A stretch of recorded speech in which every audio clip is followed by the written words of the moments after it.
There's a particular kind of exhaustion that doesn't come from doing too much. It comes from standing still while your mind races through everything you could be doing. You haven't moved, but you're tired. You haven't failed, but you feel like you have. And the strangest part is that no one forced this on you. No boss demanded it. No system imposed it. You did this to yourself, or at least that's what it feels like. This is the texture of life now, not oppression.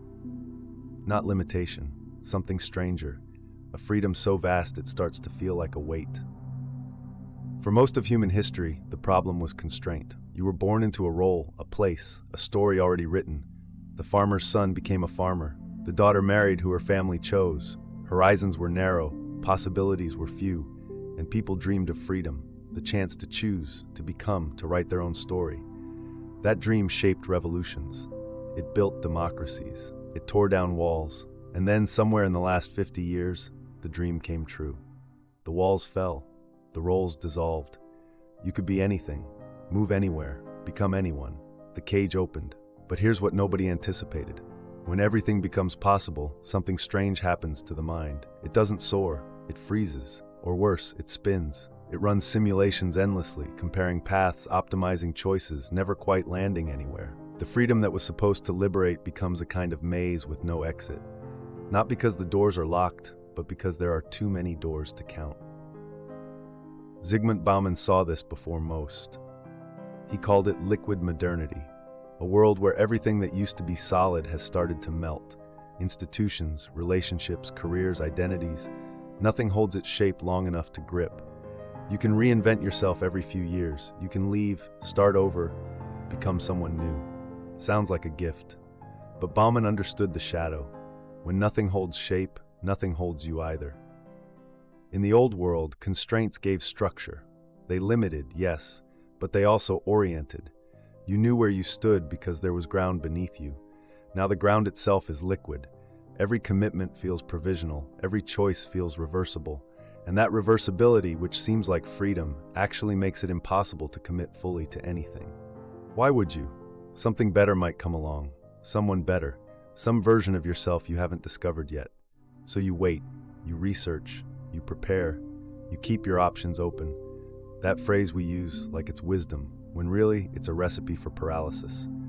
Options kept open are lives not lived. Doors held ajar let in only drafts, never daylight. But something even more insidious is happening beneath the surface. Byung-Chul, a philosopher writing from Berlin, has identified a shift that most people feel but can't name. We've moved from what he calls a disciplinary society to an achievement society. The difference is everything.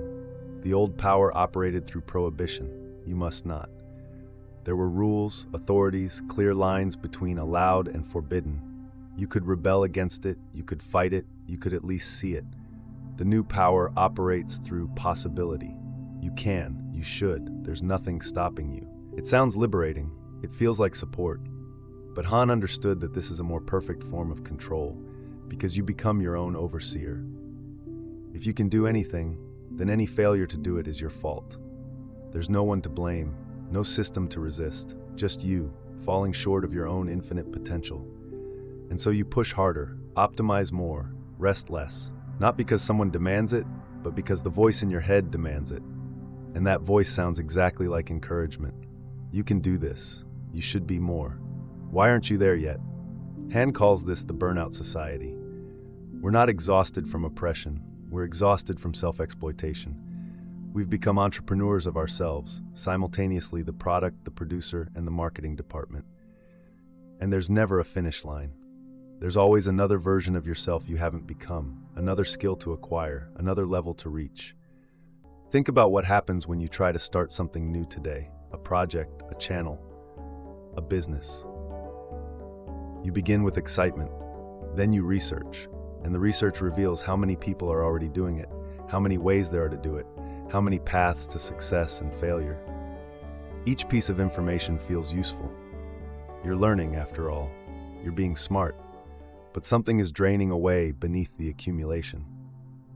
The energy that made you want to start is bleeding out into comparison, into optimization, into the endless postponement of action disguised as preparation. This is the paradox of abundant information. It promises clarity but delivers paralysis. Every answer spawns 3 more questions. Every path reveals 5 alternatives.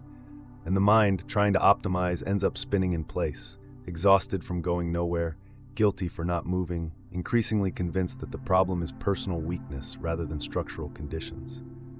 But it's not weakness. It's the environment. You're not failing to swim. The water itself has changed. And here's what makes it worse: the terror of positivity, as Han calls it. We're surrounded by messages that say yes. Yes, you can. Yes, it's possible. Yes, there's another opportunity. Inspiration everywhere. Encouragement on every feed. Success stories confirming that anyone can make it. This sounds supportive. It feels like kindness. But relentless positivity becomes its own violence because it doesn't allow for limitation. It doesn't permit the thought that maybe you can't do everything, that maybe you're already enough, that maybe rest isn't strategic recovery but simply rest. When everything is possible, nothing is permitted to be impossible, including your own exhaustion. So you push through it. You optimize your sleep to work more. You turn leisure into content. You monetize your hobbies.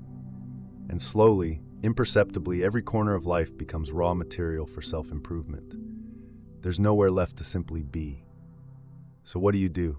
You can't escape liquid modernity. You can't return to a world of solid structures and limited choices.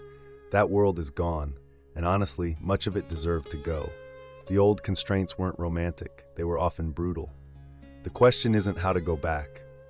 It's how to build something solid inside yourself when everything outside keeps dissolving. And maybe that starts with a simple recognition. The exhaustion you feel isn't failure. It's the natural response of a human mind to conditions it never evolved for. We're not built for infinite choice. We're built for commitment, for limitation, for depth over breadth. The freedom to do anything fights against the human need to do something with full presence. Commitment is unfashionable now. It sounds naive, limiting, even a little sad, like admitting you couldn't handle all the options. But commitment is the only way through, choosing one path and closing the others.